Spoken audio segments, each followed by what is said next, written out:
Hello, everybody, and welcome to another episode of Let's Talk Broncos. I'm sitting here with Zach Seegers, my good friend and co-host of Let's Talk Broncos. Bree is hosting Broncos Country tonight, so she cannot be here today. But after this, make sure you're going to check out everything Bree's doing with Broncos Country tonight. First, Zach, how are you doing today, man? I'm doing fantastic, Joey. Excited to talk some Broncos with you.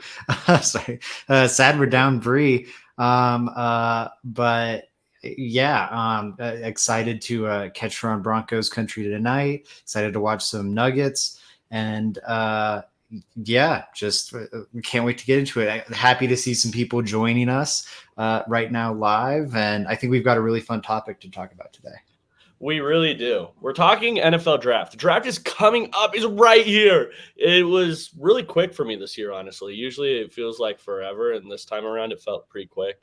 But we're going back in history with this one. We're grading last year's class as it stands. As it stands right now, I don't think anything's set in stone or anything like that. But Zach, I want to first ask you before we get in the conversation, how does that draft class just feel as a whole to you? And then we'll get into the individual grades. Yeah, looking at it as a whole, I think, I don't know. It's a mixed bag. I think you consider they had very little capital, and I feel like they came away with two pretty immediate starters who project well long-term. I think the problem really is, even with all these mid-round picks, like, okay, maybe you're not getting those instant contributors, but you should be getting guys that are solid depth pieces. And outside of Henningsen and maybe Uwazurike, I don't really think we saw that last year. We'll get into it more, but I guess I'm surprised they had someone as impactful as Greg Dulcich was, or who looked as good as Greg Dulcich did in their rookie year. Same thing with Damari Mathis at cornerback. Like, that surprises me. What disappoints me is they don't have like the middle. There's a lot of top end and a lot of bottom end in this one. There's not that middle bit of talent. I feel that depth refreshment in this draft. Zach, I totally get this. And I feel very similar to how you feel. The only thing, my big takeaway from this, you do feel like you have two guys there. I think you're referring to Damari Mathis and Greg Dulcich, right? Who came in and were good players right away. The issue for me is going into the future, I'm kind of wait and see how much better they get, whereas the guys I'm really down on. So it's like, I don't know. It feels more down than good. But hey, guys, this is the main theme, is that the Broncos didn't have many draft picks last year. They didn't get a pick until the 64th, pick of the draft, which is damn near third round. It's going to be similar this year. And I think you should expect similar results because of it. That's the main thing. But let's get into our individual grades here. Zach, with the first pick the Broncos made in this class, it was at pick 64, and they drafted Nick Benito, the outside linebacker, pass rushing specialist from Oklahoma. How would you well, actually, first, before I get into this, I want to ask you, Zach, how are you grading your guys? And then I'll set you up for that. What is your grading scale like? I want to know that before we get into this whole thing. Yeah, absolutely. I'm grading it based on, I think, what you expect from a player drafted in that given area. Maybe factoring in some position, like we expect a running back to contribute fairly quickly. We don't expect a quarterback to maybe be at their best right away, or a corner back to be at their best right away. We expect some learning curve there. And then I'm factoring it in. Like, I'm not going to grade the 7th round picks the same as I'm going to grade the 2nd round picks. I think the expectations are different for those slots. C is an average, F is failing, A is exemplary, but if you're average, that's a C for me. Because I'm not going to say like average, that's a 50%, that's an F. If it's an average, I think that's a C grade. That's right in the middle. If it's worse than that, that's an F. Or if it's terrible, it's an F. If it's great, it's an A. Interesting. So you're grading off this last year in totality, or are you grading based off of how last year affected their projection for you? Oh, that's a good point. I think how last year affected the projection. Perfect. I'm grading it the exact same scale as you then. That's the exact same way I'm going to be Beautiful. grading it. So we're going to be on the same thing here. I like that because we're usually on a little different grading scales here. Yeah. So I said it earlier, but let's get into it. Nick Bonito, pick 64, pass rush specialist from the University of Oklahoma, obviously a little undersized. Zach, how do you grade that draft pick a year down the line? Yeah, for me, I think it's a C minus. Like I said, C's average. I think it's a little below average. When I saw Nick Bonito coming out of Oklahoma, the metrics were really friendly to him. He won at a high level. He created pressure at a high level. But when you watched him, it was a little funny. He was just kind of running around Big 12 tackles. And that was a way where, I think you saw that great burst at the NFL level and that ability as a speed rusher. But in the Big 12, when he got kind of locked up, he wouldn't really be able to shed those blocks and continue to impact the play. And I think that was the big concern because at the NFL level, you're going against NFL athletes. It's going to be a lot harder to simply just scoot around them. And so that was like kind of my big concern with him entering the league. And although I think he was fairly productive for a rookie, I'll get the exact numbers up here in a second. But he had a fairly productive rookie season, especially for where he was slotted. It confirmed a lot of my fears too. When he engaged in blocks, he was not winning. He was a liability in the run game. And again, I think it confirmed the positives too. Totally. But it more so confirmed the negatives to me. That burst wasn't as he did win with the burst, but it wasn't as impactful at the NFL level as it was at the Big 12 level. And I didn't see enough of the development in regards to his hand usage and everything I think we needed to see him be as productive at the NFL level as he was against college athletes. And for that reason, it's a C minus. I don't think it was terrible, but I do think it fell just a bit short of my expectations. So Zach, I'm right on the same page with you. I'm going to go C minus on this. And I'm going to start off a little harsh and we're going to end a little positive, right? It's not an F. I'm going to start off harsh though. The fear with him coming out of the draft was that this is a guy that can't be an every down player. And so far through his rookie year, all he's done is further prove that. That's the downside. All he's done at this point is further prove that he isn't a NFL every down outside linebacker. He isn't at all. That's my take there. At the moment, I just don't see the size. I don't see the physicality. I don't see Von Miller had the crazy athleticism and technique and football IQ to do stuff that other players just couldn't do. I don't see that from Nick Bonito. I think that ultimately he's going to be relegated to a pass rush specialist, right? Now that might seem really harsh, especially after one rookie season, but that was the concerns with him coming out of the draft. Now, here's the other point, the positive side. Pass rush specialists have a role in the NFL. They really do. You can be valuable as a pass rush specialist. What's the most important thing? Getting after the passer. It's a passing league. Go get sacks, right? And Nick Bonito hasn't yet disproven that. I thought he would be good at that. I still think he's going to end up being pretty good at that. It's just how good in the future is he going to be at that specific trait, just pass rushing. If he can be a really, really good pass rusher. We saw Elvis Dumervil, Broncos guy, right? He had 20 sack season, not being that great in the run, being a supremely amazing pass rusher. So there's a role for it in the league. I'm just worried about Nick Bonito because he didn't show a crazy amount of talent in year one, right?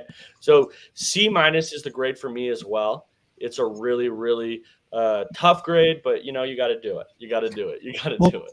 I think the other thing about being a pass rushing specialist is you're just limiting how many snaps you can play for a team. Like if Randy Gregory gets injured, okay, now we can't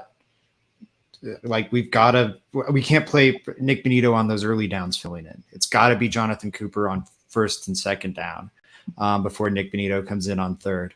And so I think that, or, obvious passing situations, not all first and second downs, but it's just not ideal. I look at, he produced 3 QB hits and a sack and a half last year in 188 pass rushing snaps. So like, that's the thing. I just think you saw some flashes of it, but he's got to develop more of the technical skills to be successful at the NFL level. He's not the Baron Browning level athlete, where I think Baron Browning's not very technically refined, but he's just a monster, so he can still win that way. And I don't think Nick Benito can really do that. No, I agree with you. I think it's just size. How much, if he puts a bunch of weight on, it's ruining what he's good at. I feel like you wouldn't do that. And then if he were to stay at the same frame and lightness that he is at, he's probably just a pass rush specialist, because I don't think he has the size to set an edge effectively going into the future. Pretty much. That's just my take on Nick Benito at this moment. So let's move on to the next one. Round 3, Zach. Greg Dulcich. Yeah. What do you feel about Greg Dulcich at pick 80, tight end out of UCLA? I thought he had a really good year. How do you feel? I agree. It's going to be an A- for me, and that's purely because of injury. It'd be, I think, A+, if he didn't miss all the time due to injury with the hamstring. And I got to say, he was extremely healthy at UCLA. And it's not like, so KJ Hamler had the hamstring issues at Penn State. He had them pre-draft. He had them, I believe, in his rookie year. And you look at his body type, and it's one that he's a very light, smaller wide receiver. He's going to be at a higher risk of injury. That's not the case with Greg Dulcich. I do think it was just like a 1-year hamstring. Nonetheless, he did miss a lot of time with it. It did continue to crop up, and it's something I'm a little worried about going forward. Now that we've gotten the bad out of the way, let's talk about all the good. He was kind of who I thought he was as a blocker, but that's fine. Lots of effort. He's a little smaller, but he's going to work his tail off to try and make the block. And as a receiver, he was far, far better. I wasn't as high on him as a lot of people, because I was like, okay, he's a fine athlete, but but what I underrated was, I think, his fluidity and just his natural understanding of spacing and leverage. Like, it is a veteran level thing. And you didn't see it really in his route running coming out of college, because, he's a bigger body. He's a tight end. He's not like Jerry Jeudy cutting people up, but man, he just understands how, when he's faced in man situations, how to, manipulate that leverage to win the rep, and in zone situations he knows where to sit down and set himself up for yards after the catch opportunities. So he's a really fantastic tight end, polished beyond his years. And I think that's why, despite missing so much camp time, missing so much prep time, playing at this tight end position, where, like I said, factoring in the positional development of it all, it's a position where it's hard to develop. We see rookies struggle so much, and he was one of the most productive rookie tight ends ever. I think on a per game basis, he's top 10 in both yards per game and receptions per game, and in a totally defunct passing attack, both in terms of the quarterback and in terms of the offensive play caller. I think he's, a shining star. I'm very excited for Greg Dulcich. I think he's an offensive building block for the future, and it's hard to find those at pick 80, as we prefaced the show with. If they find a player in this draft as good as Greg Dulcich, that's a pleasant surprise, in my opinion. As good as Greg Dulcich year 1. What's really weird about Greg Dulcich's rookie year, and it kind of speaks to how good the coaching staff thought he was. Now we have a brand new coaching staff in here, obviously, so that might change. Zach, he was one of the few people it felt like the coaching staff was attempting, drawing plays up for to get open. It was weird. Like you would see these play actions. He's running a wheel off of it, rolling out the wrong direction, throw back the Dulcich. Stuff like that. That would be just like, okay, where was all that for Jerry Jeudy, Cortland Sutton, even Albert O when he was in there? Greg Dulcich was getting stuff drawn up for him to get the ball, to succeed. So it speaks to what the coaching staff thought of him. Adding on to that, Albert O got benched immediately when Greg Dulcich came back and was ready to play. It was literally that.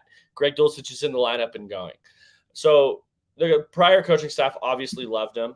How much do you trust the prior coaching staff is another question, but we saw the production on the field, right? So that validates the claims there. Greg Dulcich was a really good rookie year tight end. There's no doubt about it, especially at a position that takes forever to develop usually. Greg Dulcich was awesome for tight end standards early in his career. I'm going to give it a B+, slightly below yours, Zach, because I wonder how much better he can get. Where do you think he improves to make that grade an A+ or an A- or an A? So I'm going to give it a B+ because if he were to be a good NFL tight end in the third round, that's a B+ for me. I think A for me is moving the needle on a team where it's like, this guy is one of the best tight ends or one of the better tight ends in football. But to me, I'm in the third round here, like pick 80. That's middle of the third round. If I find a tight end that I'm not saying a blue chip guy, but a guy who's in the top 10, and I think that's where I'd project Greg Dulcich to be maybe as soon as next year. And a guy who, I don't know, it could be the second best player in this offense next year. Maybe not on the offensive line, second best skill player in this offense next year. I don't think that's that far-fetched. And could even be the best if we see Jerry Jeudy step back. Like I'm a big Greg Dulcich believer now. I think finding that in the third round is an A-. Now, if it's a first-round guy, I agree with you. He does have to be that next-level talent. But in the third round, if you are, again, one of the 10 or so best players of your position, like I'm trying to think of comparable tight end in the league. Top 10-ish. I don't know. I'll have to come back to it. But I don't know. I think that's acceptable to me. So this is just where our grading scale is a little different as well. Yeah. I'll explain it from my perspective real quick, because this is always why I do this, is because, so what if Rob Gronkowski got drafted in the third round? Like, it doesn't seem like a big enough gap between Greg Dulcich and Rob Gronkowski. Like A+ and A- doesn't seem that big enough for me. I mean, like A++ or ST. I think like sometimes it's just phenomenal, but the grade maxes out at A+. Like, I don't know. I hear you, but like by that logic, Tom Brady's the ultimate A+. It's like, if that's A+, then like all of these are fallen. Like it narrows the scope a little too much for me. I'm okay stacking some A+ if I get a Rob Gronkowski, or if I get, and frankly, like A- for Greg Dulcich, like that's a good step. That's on your grading scale between an A- and an A+. That's 2 steps between a superstar level talent and a star level talent. I'll take it. All right. We'll deal with it. We'll talk about it at the game tonight. We'll argue about it. So let's move on to the next one. 4th round, Damari Mathis, cornerback from the University of Pittsburgh, pick 115. What do you grade Damari Mathis? And again, Zach, we are grading, what do you think about them going into the future? And I think that's the interesting thing here. So do you think Damari Mathis is a future starter? Do you think he's a guy that you would like to, maybe move to the nickel? Would you like to have him come off the bench? All these things are input into this grade. So what are your thoughts on Damari Mathis going forward? Yeah, I think they hit it out of the park. Like, for me, this is, I think, A- again. I'm going with another A-. I'm gonna I'll be positive up here. It's gonna get a little darker in a second. But Damari Mathis played some really good cornerback as a rookie. Was it flawless? No, that's why it's not A+. If we're talking about projecting to the future, he's got all the athleticism, all the talent in the world. And I think you saw some really impressive resilience, just mental toughness, something that like Isaac Yiadom started struggling early in his NFL career, and I feel like he never rebounded from it. Cornerback, such a confidence-driven position, and when you start doubting yourself, it's already a hard enough position. It becomes that much harder to play.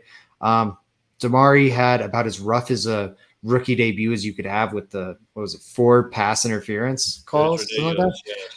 And I know some of those were a little ridiculous, but he opened himself up to all of them. Just by being a little ticky-tacky. Again, I wouldn't have thrown the flag on 2 or 3 of them, but nonetheless, opened himself up to him, gets the penalty called, stuff happens. But in a 1 week, 6 weeks into the season, ties for the league lead in defensive pass interference calls, which is absolute crazy. Season tally. And from there on rebounds and is just remarkable. Had a couple other ugly games here or there, but always rebounded, always was great the next week. And I don't know. That's what you want to see. I'm thrilled with him. I know we'll talk about how he missed some tackles, was maybe a little too over eager, and his strike timing was a little off. That's something that can go along with being a veteran. Like, get him more reps, get him more playing time, and I think that will come. That's not a glaring concern to me. That's like, oh my God, he can't do this. Like, he doesn't know how to press, or like he doesn't have the arm length to cover it. Totally. So I'm oh goodness, shit, knocked some stuff off my desk. Excuse me, but I think he is fantastic. The streakiness is why it's an A-, and I do think we have to remember, like, Ojemudia had a pretty good rookie debut for a mid-round corner too, and then really fell off the next year. Cornerback is a high variance, streaky position. Totally. So what did you give it, Zach? An A-? A-. Yeah. All right. This is another one. I'm going to go B+. I'm going to go a little behind you. Just a little behind you, because I just feel like I have to see just a little more. Those things that you mentioned that he needs to improve on, I just need to see more of it. B+. Still a really good player. I liked Damari Mathis rookie year. PJ Locke was on this podcast, talked about how much faster and better he got, just quick in the training camp. He was like, oh, this guy's going to be a good player. Look at him improve, just off some coaching notes. So I'm going to go B+. Damari Mathis looks like a good football player. I just need to see another year is all. Another year. What's wrong with that? Joey hates Greg Dulcich and Damari Mathis. You heard it here first. Hit him with the B+ grade. All right. Speaking about hate, at round 4, pick 116, one pick right behind Damari Mathis, Owazurike, the interior defensive lineman from Iowa State, the big and athletic defensive tackle. Zach, how would you grade him going into the future? What do you think about him now? I'm not a fan still. I think the Broncos saw more than I did. Clearly, they're really trusting. They didn't really replace Deshaun Williams in free agency for that reason. So they saw something I didn't, but I am not a big fan of Owazurike. I saw a kind of basic rotational level interior defensive lineman. He's a really big body, but I don't think he plays up to that size. I don't think he plays up to his strength. I think he was bullied a lot more in the run game than you would like to see. I don't think he got the push on the pocket that you would like to see. And I don't think he's all that technically refined in terms of his hand usage. And that's a problem because he's 28 now. I think he came into the league at 26, or I'm sorry, 24. No, I meant 26. I'm okay. having a total brain fart moment. I was about to say that's wild. I give it an F then. No. It's not that bad. He will be 25 before the start of next season. But that's the thing. Like, it's his rookie year at 24. I don't know. I'll have Joey talk here in a second, and I'll look how old that is. But it's just, you need to be, when you're that age, your room for development is a lot smaller already. And I just see a guy that's already like kind of an underwhelming rotational player, in my opinion. And I think the ceiling's fairly limited.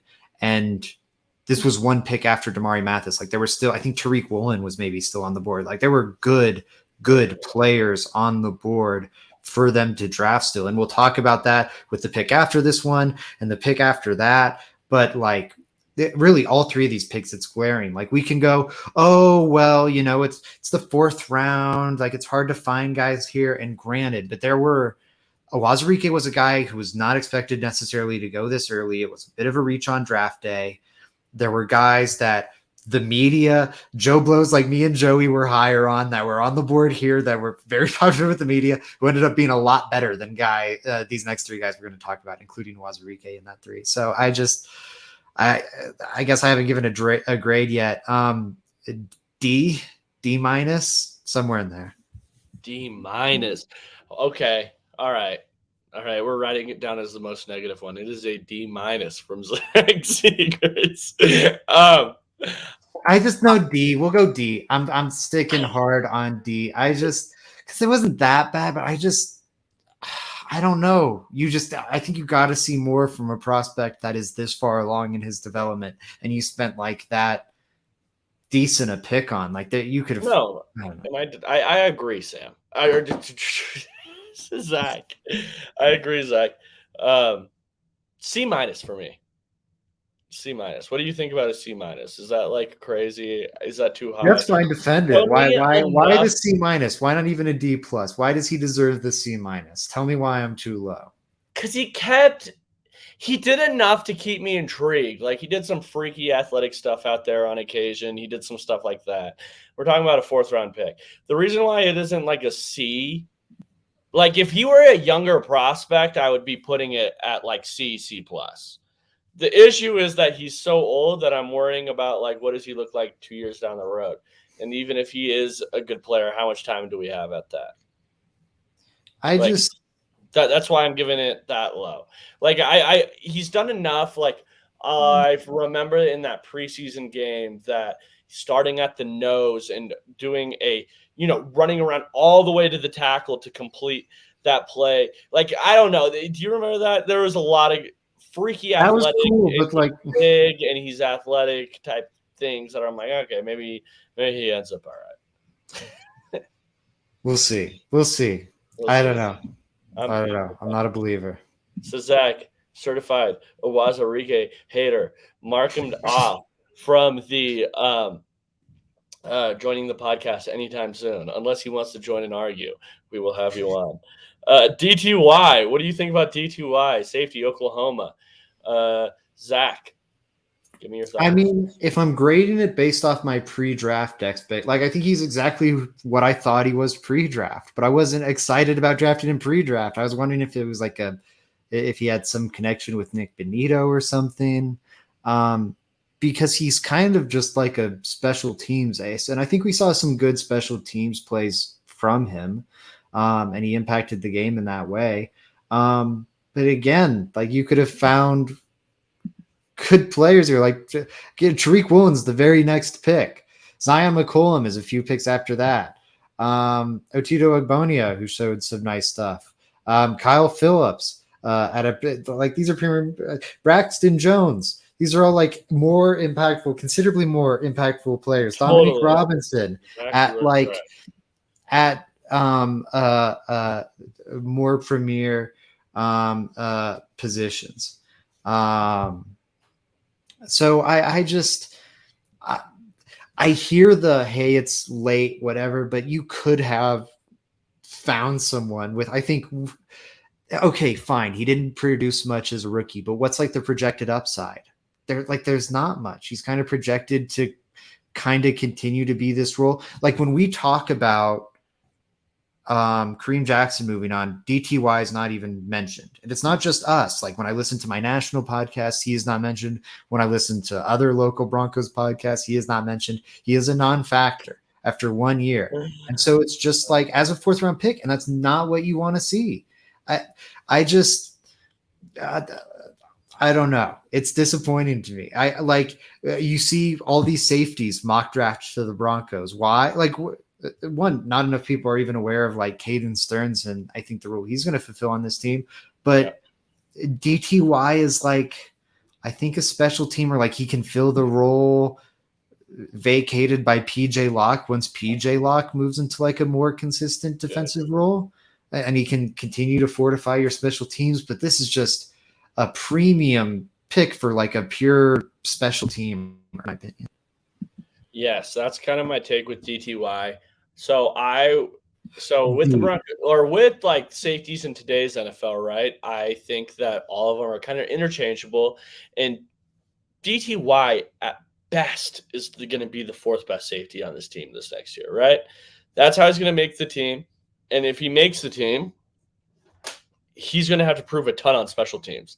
That's what he should do. He should be focusing locked in on special teams all day. DTY should be making a massive impact there if he wants to continue being a Denver Bronco, truthfully.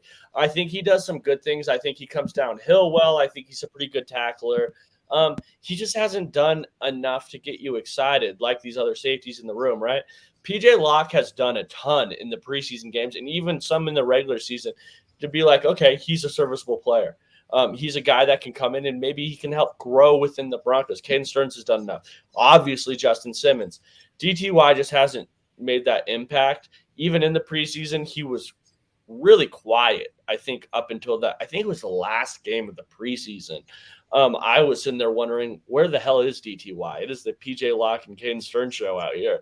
So that's just kind of my thoughts there. I don't know. I'm not the biggest fan. I'm going to give it a C. Just because I think he can be a special teams player, and we are sitting here in the 5th round at this point. If you're getting a guy, that's fine.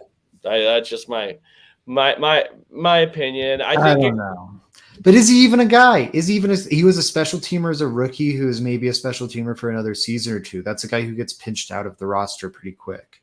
Totally. It depends how good of a special teamer he could be. I think he has the talent to be a pretty good special team player. That's fair. I don't know. I'm underwhelmed by it. All right, perfect. All right, so we switched a little bit. You were a little more positive on the last ones. I'm a little, yeah, I like the exciting players. We'll go into this next one. I think we're both going to be negative on though. All right, Montrell Washington out of Samford. Guy didn't even think he was going to be drafted. Ended up getting drafted in the 5th round. Pick 162. Had a massive game against Florida while he was in college.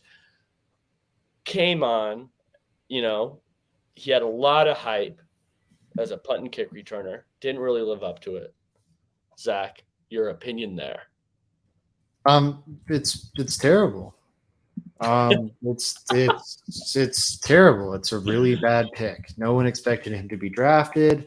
The Broncos did a lot of zagging in this draft, like bucking general consensus, and everyone went, hey, well, look at the 2021 draft. They aced that one, so it's fine. They really didn't go against general consensus all that much. People were like, Patrick Surtain's one of the 5 best players in this draft, and they got him at pick 9. And people thought Javonte Williams was a first-round talent, one of the top 25 players in the draft. Baron Browning fell. Baron Browning was thought of as a borderline first-round talent, and they got him in the 3rd round. Quinn Miners was beloved as a 2nd-round guard, and they got him in the 3rd. So they actually went with general consensus there, and it worked out brilliantly. Caden Stearns was thought of kind of highly as a good swing. Jamar Johnson didn't work out, but that was thought of as a big steal. Steal, yeah.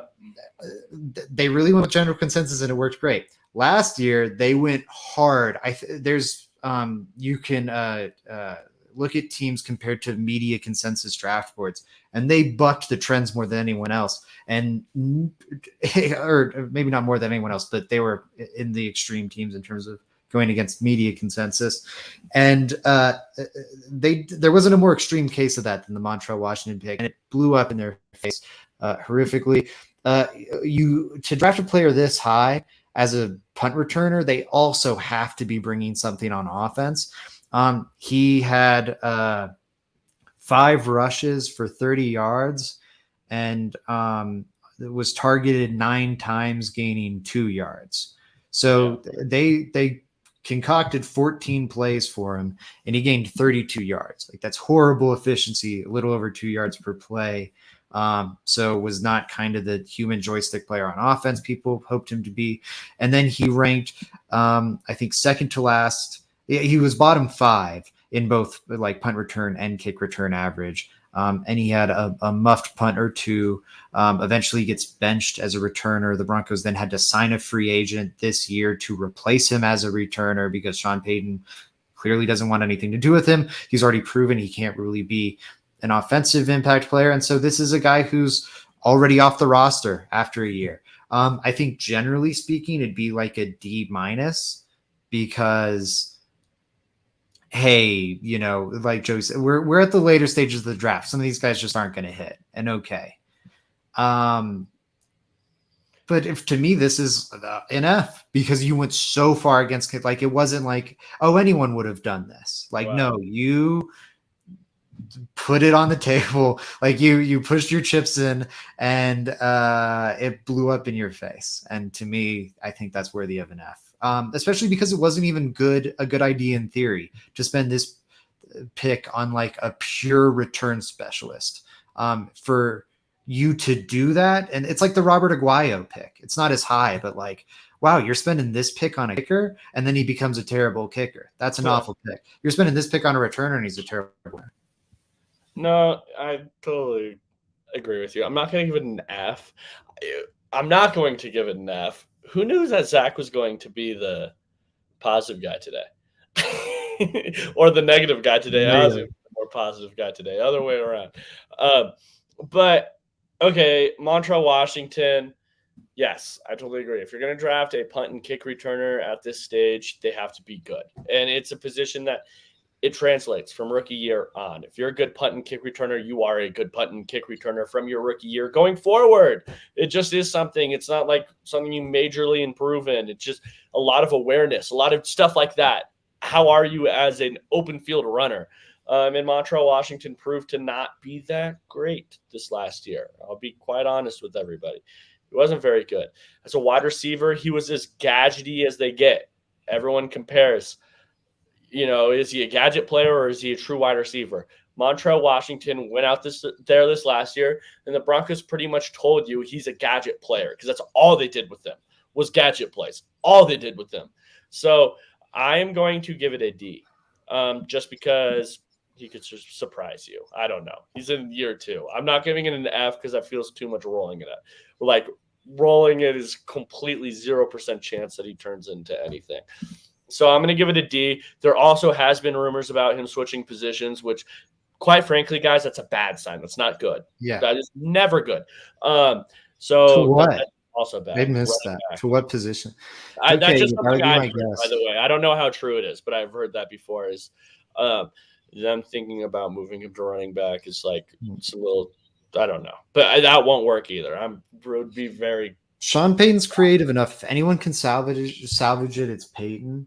I could hear you. The F could look bad. I could see him looking good this next year under Sean Payton, but like as it stands now after that rookie year, God, yeah, maybe I should go like it. But if I'm saying D-, it's out of fear. It's just because I'm worried about it blowing up in my face. I thought it was a horrible. Stand on it, Zach. Stand on it. Stand on it. I'm gonna go with that. There you go. I love it. Or I don't love it, but I love that you're standing on it. Yeah, we'll go. Yeah.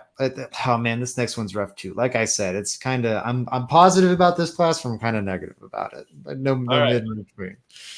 Luke Wattenberg, center, guard, University of Washington, round 5, pick 171. Zach, how do you feel about that? I'm not a fan. I'm not a fan. I just this is another guy that was not expected to be drafted. If he was, he's expected to go in the 7th round. The Broncos took him in the 5th. So little bit of the reach. Yeah, it's in the 5th round. So a little bit of a reach there. Don't love that. And I don't think it really panned out well for him. I think we saw him get into some action. Now he was a project, to be fair. He I was. don't want to be too overly harsh on the guy. He was always built as a project. And but this is another guy where he's older. He's 25. He's going to turn 26 during next season. I hate So that. we're drafting. This is the second pick of the draft where they're drafting older projects, which is just not a good idea, in my opinion. When you look at like the most analytically savvy, cutting edge teams, it's one of their bigger factors. Like, look at who the Browns are drafting. I wouldn't model my front office off of what the Browns have done, but I do think, you look at like even the Vikings there, some teams that have done some smarter things want to prioritize younger guys because they just have more room for development and growth. And so getting these guys that, yeah, we know they're really not good now, but look at their athletic tools and they're 25 years old and they're 24 years old. It's just a very dodgy strategy to me.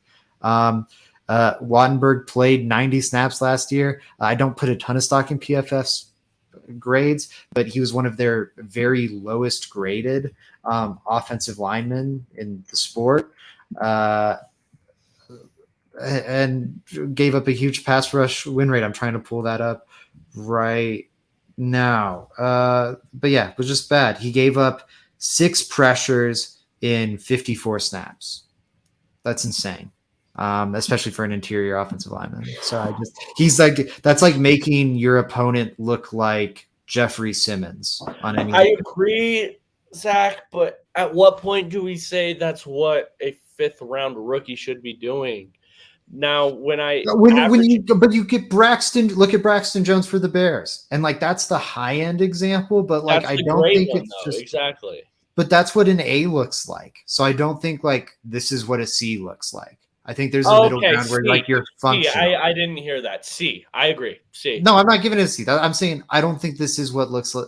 This is what a C looks like. Because if we're saying Braxton Jones is what an A offensive lineman drafted in this range looks like, again, I'm giving it a D. I think this is a D. I expect like, I don't know. I think you're hoping he's a rotational player. Right now, he's like he's a below average rotational player. And I don't know. I'm not super optimistic on the projection there. I think a C would be a little better when he was called up into duty due to injury. I know he's a supposed project, but then do you have confidence in his projected upside? I don't. So that's why I can't really give too much grading favor there. It's a D for me. Zach, how much confidence can you have as a rookie, a 5th round rookie coming into a Barry-led offensive line? We had the worst offensive line coach in the league, and he's a 5th round rookie getting snaps. Like I just Barry also projected as a project. He was never supposed to come in and be good. So was Braxton Jones. No, but they didn't have Butch Barry write sticky notes on the lockers. Like, I don't know. I'm going to give it a C-. Am I over the moon? Definitely not. Because of the How could it be worse? How could it be worse than like, I guess at what point are you grading worse on late round picks? Is there just a hard floor? It's hard at this point in the 5th round. I'll be honest with you, Zach, because I didn't expect him to be good. I expected him to be bad rookie year. I'm thinking a couple years down the road, what does he look like? Can he be a rotational guy? Do you believe in that projection? And I didn't expect Butch Barry to be writing the sticky notes on the locker. Like, quite frankly, I did not. I didn't expect Butch Barry to be the most hated coach in the Broncos locker room. Now they have Zach. It's hard for me to grade anybody in that offensive line room. So I'm going to stick with what my grade was at that beginning point because of that. That's my take. All right. I feel you. I'm going to keep you. Actually, I'm going to be positive on this next guy. All right, Matt Henningsen, round 6, pick 206 from the University of Wisconsin, the Badgers. Zach, what do you think about him?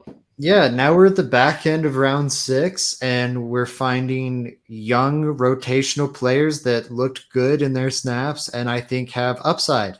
Like I don't know. Give me this is a B plus. I like this. Okay, maybe B plus is too strong. I was between B and B plus. Kind of hesitation. Jerry, give me a look. I'm gonna go with B. I don't want to be too temperamental here, but for me, it's just I thought he was a little better than Awazurike, and he was drafted 96 picks after him.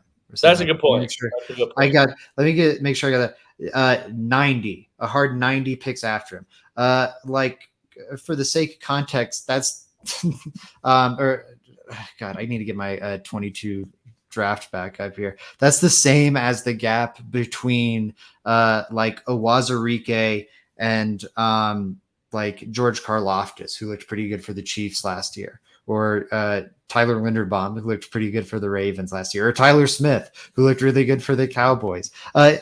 Wait, those are all first round guys. Yeah, because that's how big the gap is here. We're talking about like all those guys were at the top of the draft. Wazurike was drafted in like the middle of the draft, and Henningsen was drafted at the end of the draft. And I think Henningsen outperformed Wazurike.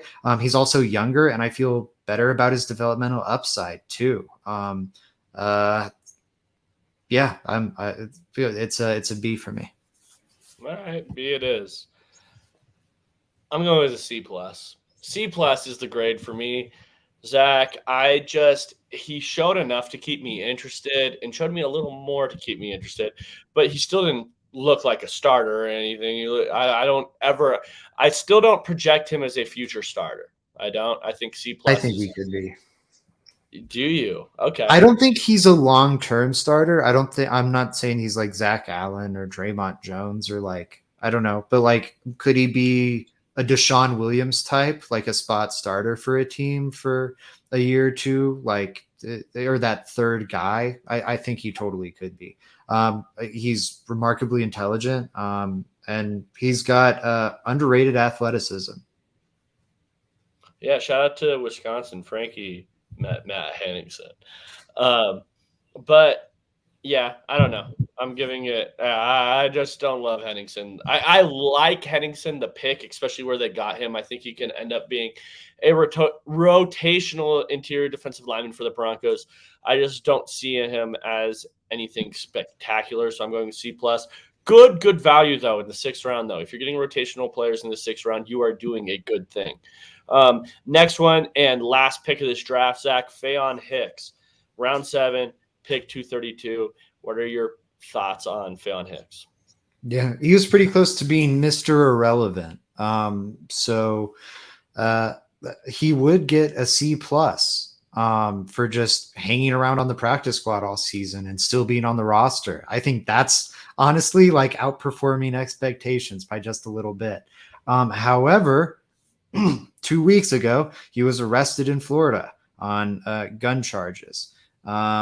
Gun possession charges. So that's going to be just a C minus based on that. I don't know. You got. All right. I'm going to be more negative than you on this one, Zach Sears. I am. Okay, that's fair. I just think like, man, I'm surprised you made it this long. This is probably the end of being a practice squad guy on the back end of the roster. This is probably the end of his time on the Broncos, but most 232nd picks don't even hang around with the team this long. So I don't know. It's C minus for me. I'm giving this one. This is my first F of the draft right here. Wow. And I'll tell you why, Zach. It felt like the coaching staff wanted him to stick around because the guy was not good in preseason at all. He was literally production level the worst DB on the entire roster, and it wasn't even close. He sucked. He was not good. And then he came into the regular season, didn't see a snap, and then went into this offseason, got a gun charge. What am I supposed to think about that? It wasn't not good. Faion Hicks was what not happened to these when the pick happened mattered? I don't know. What happened to when the pick happens mattered? Yeah, bro. I'm not projecting my 7th round rookie to catch any charges. I'm also not predicting them to be the worst on the depth chart. Like in the preseason, he was really bad. He wasn't good at all. He gave them 29 special team snaps this year in the regular season as pick 232. Yeah, I don't understand. Okay, the Broncos are ridiculous because he was not good at any point. I'll be quite honest. There was All not right. a point where I looked at Fionn Hicks and I said, "Good play." Joey saved all his hate for the end. I'm tapping out. All right, but guys, that's it for the draft. I'm going to make a graphic for this. I'm going to post it on Twitter, and I'm going to go based off of what we had the grades after the draft compared to what we have them now. I think it'll be interesting. I haven't looked at them yet. I have no idea. I don't have any memory of what our grades were after the draft. So it's going to be interesting to see what we thought about them then, and then what we think about them a year down the line and how they project as future Broncos, right? But first, Zach, where can they find your amazing writing, my man? Yeah, over at milehighsports.com, got tons of spring game coverage. If you're excited about the black and gold day up at CU with all the influx of talent they're having, go check that over out at milehighsports.com. And then I've got tons of Let's Talk Broncos stuff over here. So make sure you're coming back every Monday and Wednesday at 6 o'clock. Thursday, too, to check out Let's Talk Draft with Joey and Frankie, especially as the draft's right around the corner. And even once it happens, as they grade it and recap it and all that good stuff. So yeah, excited about that. Totally. Yes. Where can they find your stuff, Joey? Sorry, I should have teed you up. You know what, Zach? Well, they can find me at the Let's Talk Broncos YouTube. That's where everyone can find me. Go follow, subscribe, go do all the good stuff. Like, share our content at all the Let's Talk Broncos. Type that into your YouTube if you're listening through Mile High Sports right now. Let's Talk Broncos. Bree is also a part of that. She's on 850 KOA tonight, Broncos Country tonight. So if you guys want to listen to her, go change the whatever you're doing right now to that. Bree's on there. She's doing a phenomenal job. She always does a great job on there. And then just follow me at JR Drafts. But until next time, guys, let's go Broncos. Let's go Broncos. A+